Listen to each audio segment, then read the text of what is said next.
Have you ever found yourself watching a video, maybe feeling a little annoyed, a bit bored, or even just plain confused, but for some reason you just couldn't bring yourself to scroll away?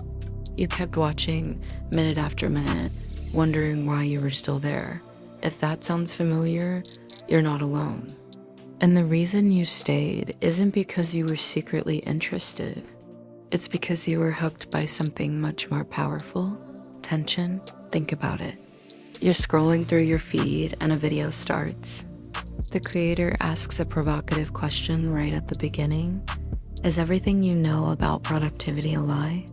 Or maybe they show you a clip of something completely bizarre, like a pineapple floating in a swimming pool with the text, "Wait for it, ... quotes flashing on the screen. Your conscious mind might be thinking, this is silly, I don't care. But another part of your brain, a much older and more primal part, is already caught. You're experiencing what we call a curiosity gap. A question has been posed, a puzzle has been presented, and your brain is now on a mission to find the answer. It's like an itch you suddenly need to scratch. This isn't an accident. Content creators, especially the most successful ones, are masters of creating and managing tension. They know that human attention isn't always about pleasure or enjoyment. Often, it's about resolving uncertainty. They'll start a story but leave out the crucial middle part. They will show you the before and the after but make you wait to see how they got there. They use phrases designed to create a sense of anticipation and suspense. You won't believe what happens next. The ending will shock you. Number 3 is the one that changed my life. Each of these is a carefully crafted hook designed to open a loop in your mind. This phenomenon is rooted deep in our psychology. Our brains are essentially pattern recognition machines. They love order, predictability, and closure. When a pattern is started but not finished, it creates a sense of unease, a cognitive dissonance. This is often referred to as the completion bias or the Zeigarnik effect, named after a psychologist who noticed that waiters had better memories of unpaid orders than of paid ones. Once the bill was paid, the task was complete and the brain could let it go. But the open, unpaid bills created a mental tension that kept them at the forefront of the waiter's minds. The same thing happens when you watch a video. The creator opens a narrative loop. They present a problem, a mystery, or a promise. Your brain logs this as an open task, and it will nag at you, demanding closure until that loop is closed. This is why you'll sit through a 3-minute video about someone cleaning a ridiculously dirty rug, even if you have no interest in rug cleaning. The initial shot of the dirty rug created the problem, and you feel a subconscious need to see the final clean result to resolve that tension. The satisfaction doesn't come from the process itself, but from the completion of the cycle. This is a powerful tool because it bypasses your conscious filter of what you like or dislike. Your attention isn't being held captive by enjoyment. It's being held hostage by unresolved tension. The creator has started a story and your brain craves the ending. It's the same reason we can't put down a mystery novel, even if we don't particularly like the main character.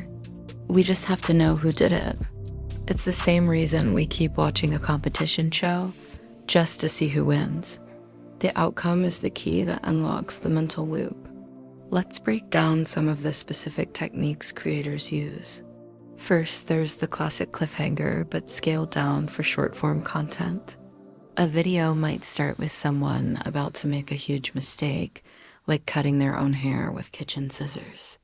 The video will cut right before the snip, forcing you to watch past the ad or through a long-winded intro to see the disastrous or surprisingly good result. Your brain has been presented with a setup, and it desperately needs the punchline.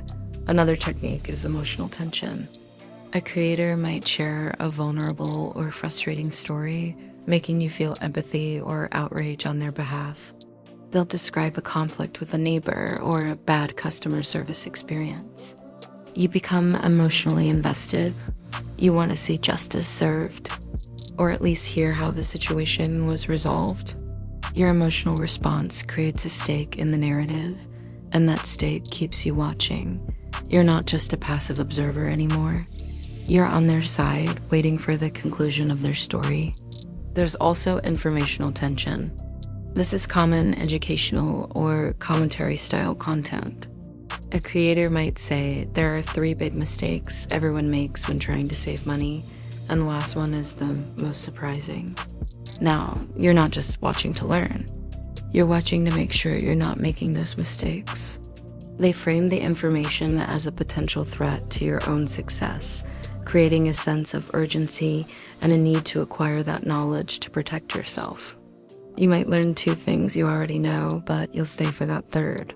Surprising one because the tension of the unknown is too great. So, how does this change our perspective on the content we consume?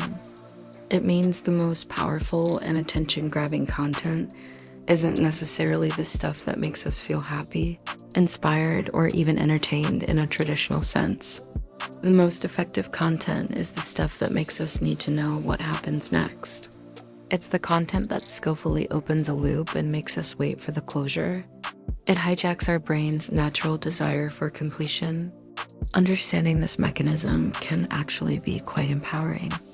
The next time you find yourself watching a video and feeling that vague sense of annoyance or boredom, take a moment to ask yourself, what loop is open in my mind right now? What question did the creator ask? What problem did they present? What emotional journey did they start? Once you can identify the source of the tension, you can make a conscious choice. You can decide whether seeing the resolution is actually worth your time. By recognizing the trick, you regain control. You can say, I see what they did there. They showed me a locked treasure chest and promised the key is at the end of the video. But you know what? I don't actually care what's in the chest. And then you can scroll away guilt-free. You've broken the spell. You're no longer being driven by a subconscious urge for completion, but by a conscious decision about how you want to spend your attention. This isn't to say that all content that uses tension is bad. Storytelling, by its very nature, relies on tension and resolution. A good film, a captivating documentary, a compelling speech, they all use these techniques to hold our focus and deliver a message. The key is the payoff. Does the resolution satisfy the tension that was built? Does the answer justify the question?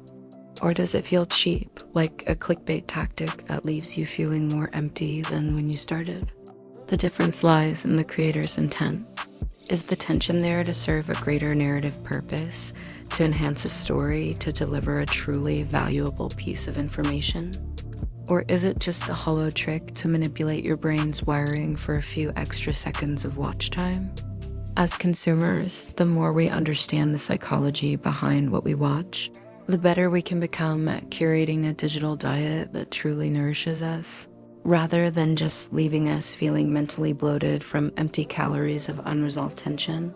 So the next time you're stuck in a video you don't like, remember, your attention is a currency, spend it wisely. Thank you all for watching this episode. I hope this gives you a new lens through which to view the content you consume every day. Don't forget to like, share, and subscribe for more videos like these.